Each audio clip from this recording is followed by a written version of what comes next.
On the news, terrorist group ISWAP kills army captain and others in fresh attack on Goza in Borno State.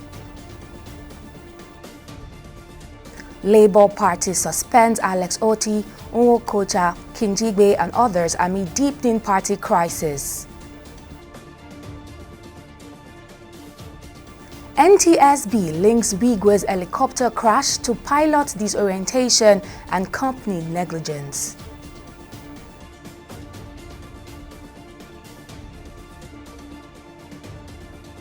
It's a pleasure to have you join us now on TV 360 Nigeria.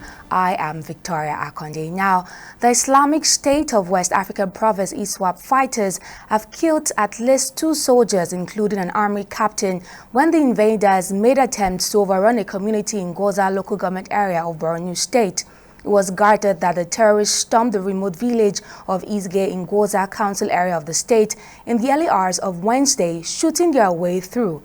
According to a security source, the troops and local vigilantes responded swiftly and killed at least 7 terrorists and recovered anti-aircraft guns.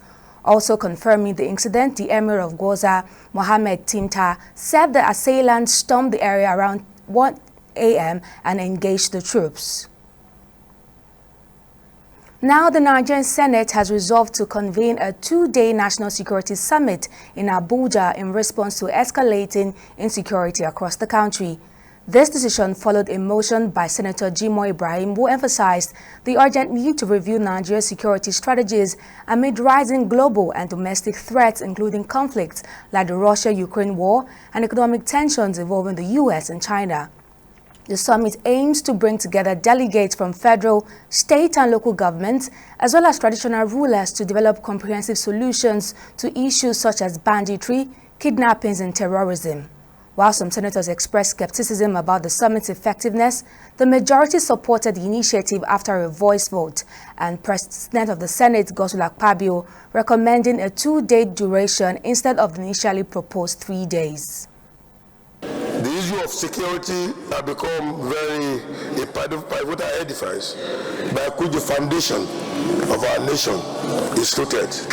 The motion starts by addressing Your Excellency that the Senate notes with concern the high level of global insecurity which is arising due to the events in Russia and Ukraine, and the increasing problem created by the global north and the response from the global south, which include enhancing food insecurity and addressing sustainable development goals, SDGs deficits. If I could recall vividly, we had 3 security summits in this Senate, and we made very fine-detailed recommendations to the executive branch.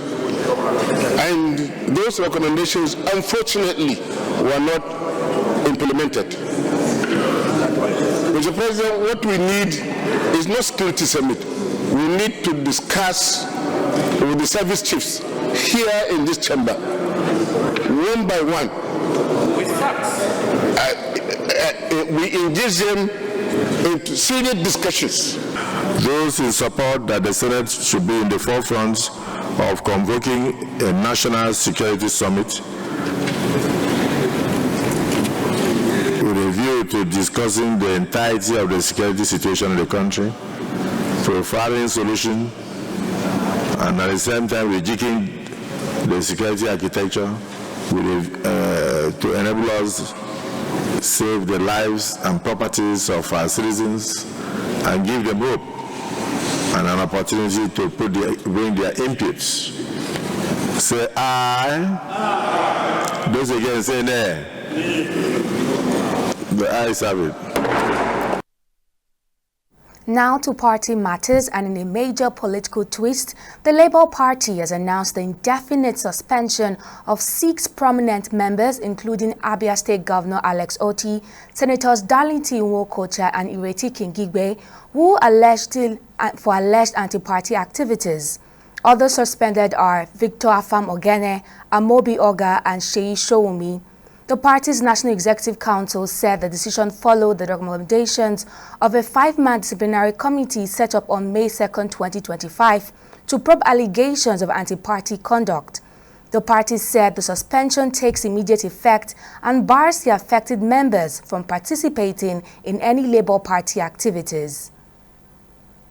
And after exhaustive deliberation, in line with powers donated to it by the party constitution, has ratified the recommendation as submitted by the disciplinary committee. Consequent upon that, the following members of the party have been suspended from the party and all its activities indefinitely and with immediate effect. Number 1, Dr. Alex Oti. 2, Senator Ireti Kingibe. 3, Senator Darlington Nwokocha. 4, Honorable Victor Afam Ogene. 5, Honorable Amobi Oga. 6, Honorable Sheyi Showumi. By this suspension, these former members of the party will no longer act on behalf of the party. All concerned institutions, including the Nigerian Governors Forum, the National Assembly, INEC, and the security agencies, amongst others, are to take note. It will surprise Nigerians and party faithfuls that the name of one Nenadi Usman was conspicuously omitted from the list of these suspended members of the party.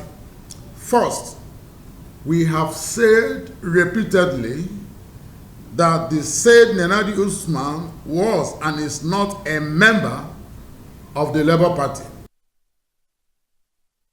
Now moving on to the education sector, the Minister of Education, Tunji Alausa, said the high failure rate in the 2025 Unified Tertiary Matriculation Examination is clear evidence that the government's anti-malpractice measures are yielding results, especially within the Joint Admissions and Matriculation Board system.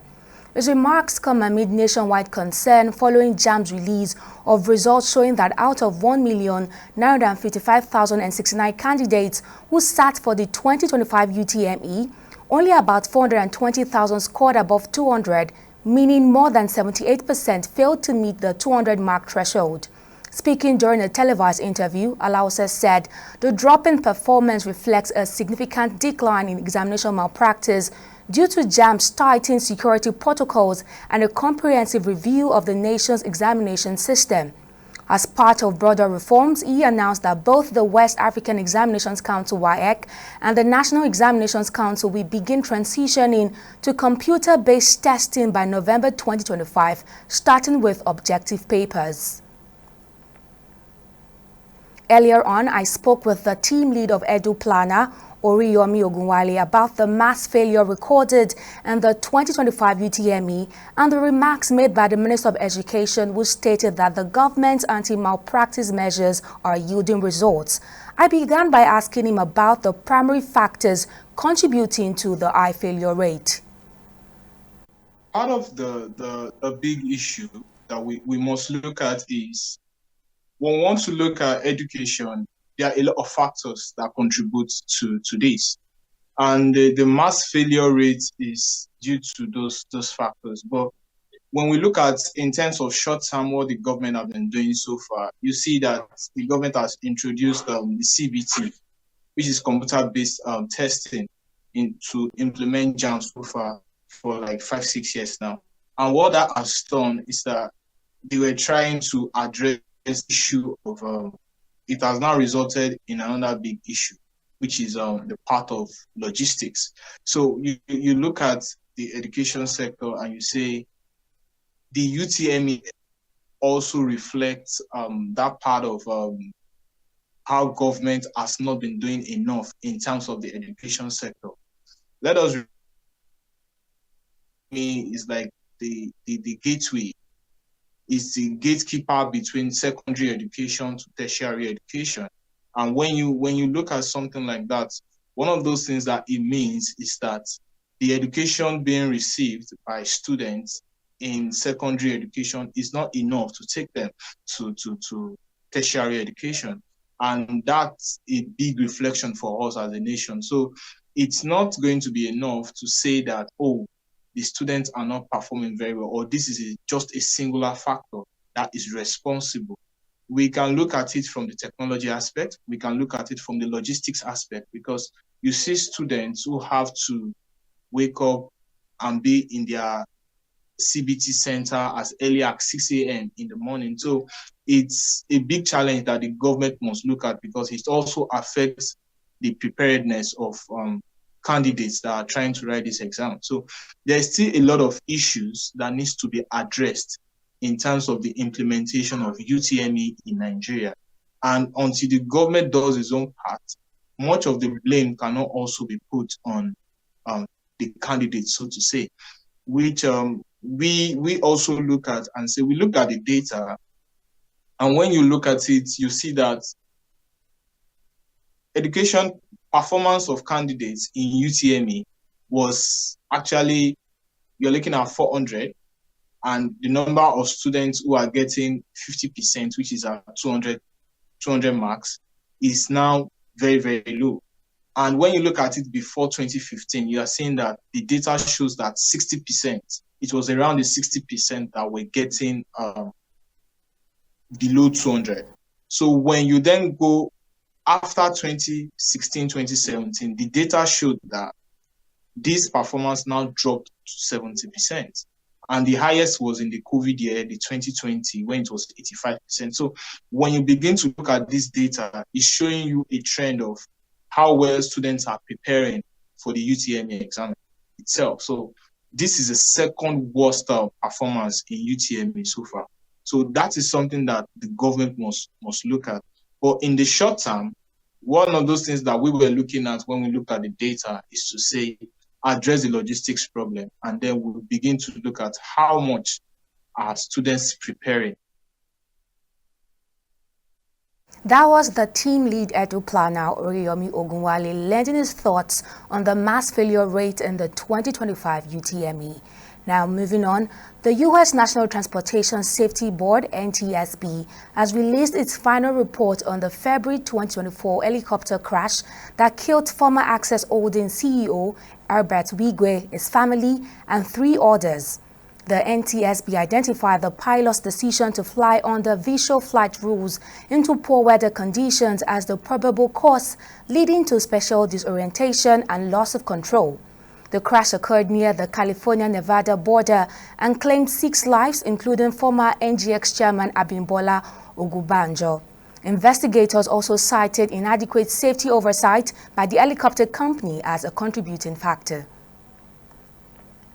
Now, moving on to other stories, civil society organizations in Borno State have raised concerns over low participation and inclusion of women in politics, decision-making and governance. A forum convened as a state-level advocacy initiative, which was held in Maiduguri, brought together women from various organizations and political backgrounds for a critical dialogue on gender inclusion and constitutional reform. TV360's correspondent Solomon Josiah completes the report. In Borno State, women hold only 3% of political offices, a figure significantly below the international benchmark of 26%. This disparity highlights a growing concern for women in the state.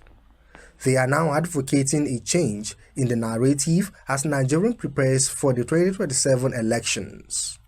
In this hall, women from various organizations and political backgrounds have gathered for a critical dialogue on gender inclusion and constitutional reform. They discuss strategies to elevate women's representation to meet the international standard of 26%, as well as to promote the Gender and Equal Opportunity Bill and the Reservation of Seats for Women Bill, both of which have passed the second reading in the National Assembly. If we have reserves, definitely we know there are certain positions being allocated for women. There is a no-go area for men. So it will enhance our position, and it is also ginger the participation of women, because we know there are positions there for you. So you don't need to compete with the men. And the men will know there are no-go areas for them. That's it. We want the women to come out to show their own interests, to show that this is what they want. If anything you want to do in life, you have to show your own interest, your own aspiration, the passion to do it. Then you now get the support. But without the person being passionate about it, there is no government that will help them to do that. As you can see, the African countries, the percentage they have gone is far beyond Maiduguri and Nigeria at large. And based on international standard, we need to have like 26.5% female representation in all political decision making and politics. And what is here we have in Burma is like at the Senate is like 3%, and the House of Representatives is like 4%. The participants share their insight, emphasizing the need for persistent advocacy across relevant authorities to ensure women's political participation is prioritized before the 2027 elections. Knowing full well that those bills, if it is really passed into law, it will bring benefits and then bring development to this Nigerian community.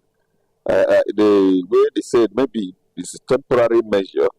For me, well, if they do well, I'm not even in support of temporary measure. I want it to be a permanent measure.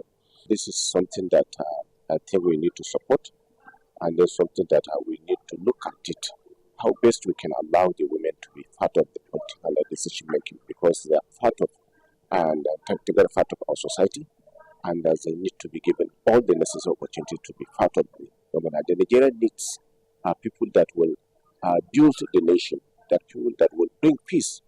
And the women are ideal for this, and this is a time for us to think and rethink and reflect so that they be part of the political dispensation at all levels. The forum concluded with a unanimous commitment to intensify advocacy efforts aiming to create a more inclusive political landscape for women in Borno State. Solomon Josiah, TV360, Borno. We'll take a break here. Still to come on news now. Conclave opens as 4 cardinals emerge as leading contenders for new pope. We'll give you details shortly.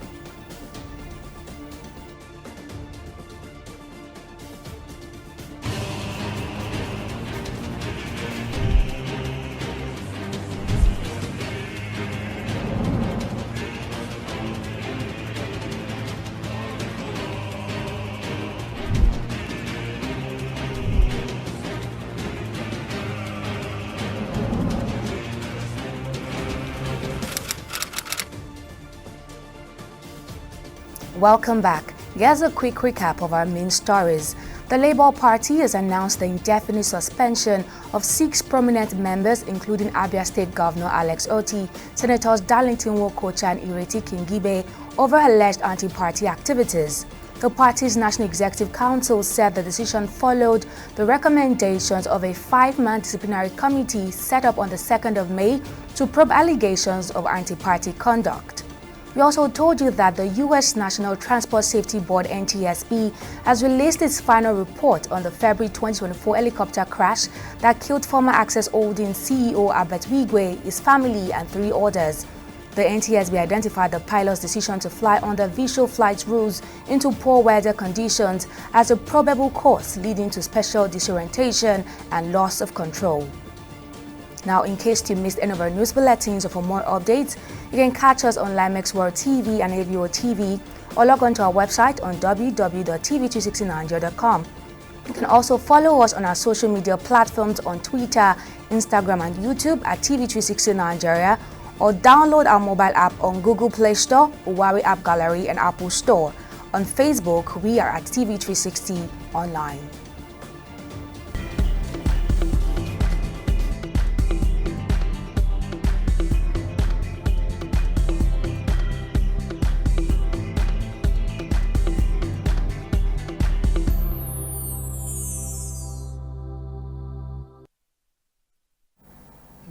It's now time for business news, and Joy Uchejim is on standby.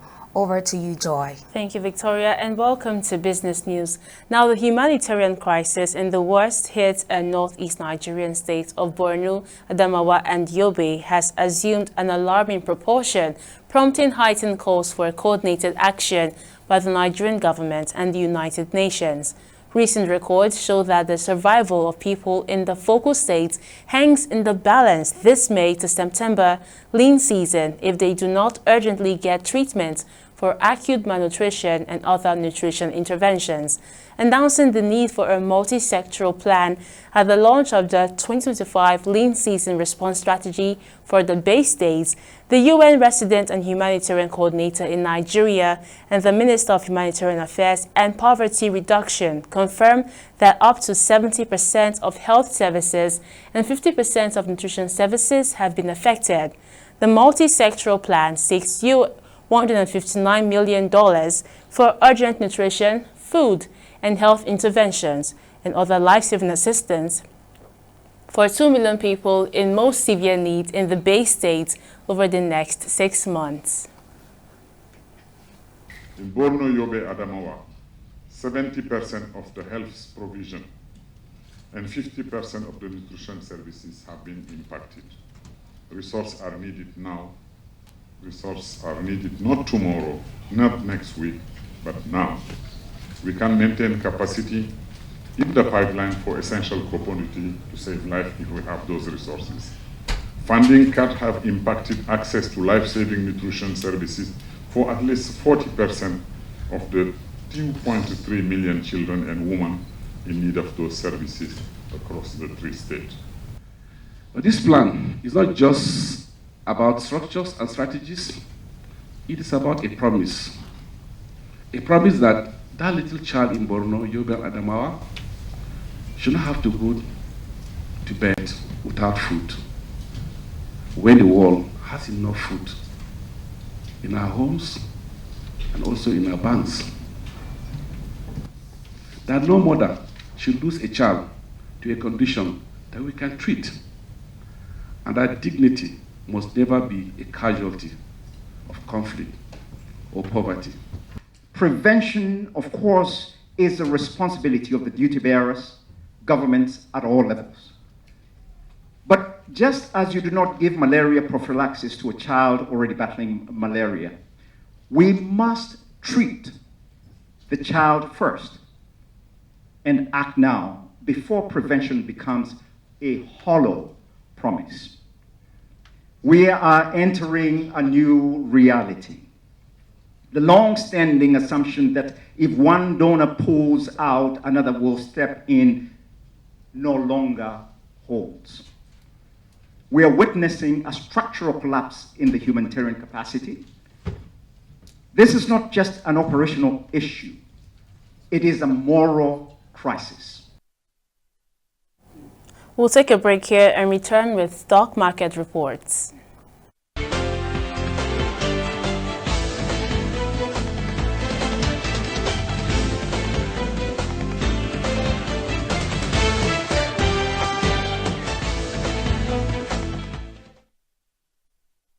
Welcome back. Now, the Nigerian Exchange Limited All-Share Index crossed the 109,000 point mark on Wednesday as the stock market maintained its earnings-induced rallies. Now, the upward movement on Wednesday by 0.59% happened as impressive first quarter financials continue to drive buy-side activities on the Lagos Bourse. Now, Maya led the gainers with a 10% share price appreciation, closing at 8 Naira 80 kobo from 8 Naira from the previous day's trading, and followed by UPDC Real Estate Investment Trust.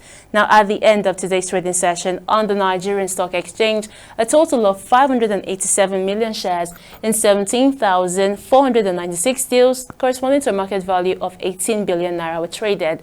Now, on the global front, world stocks fell slightly on Wednesday, while Treasury yields edged down after news of a forthcoming meeting between top U.S. and Chinese trade officials. Now, in the foreign exchange markets, the naira continued to slide on the parallel market, trading at 1,215 naira to the US dollar, 2,015 naira to the Great British Pound, and 1,710 naira to the euro, unchanged from the previous day's rate.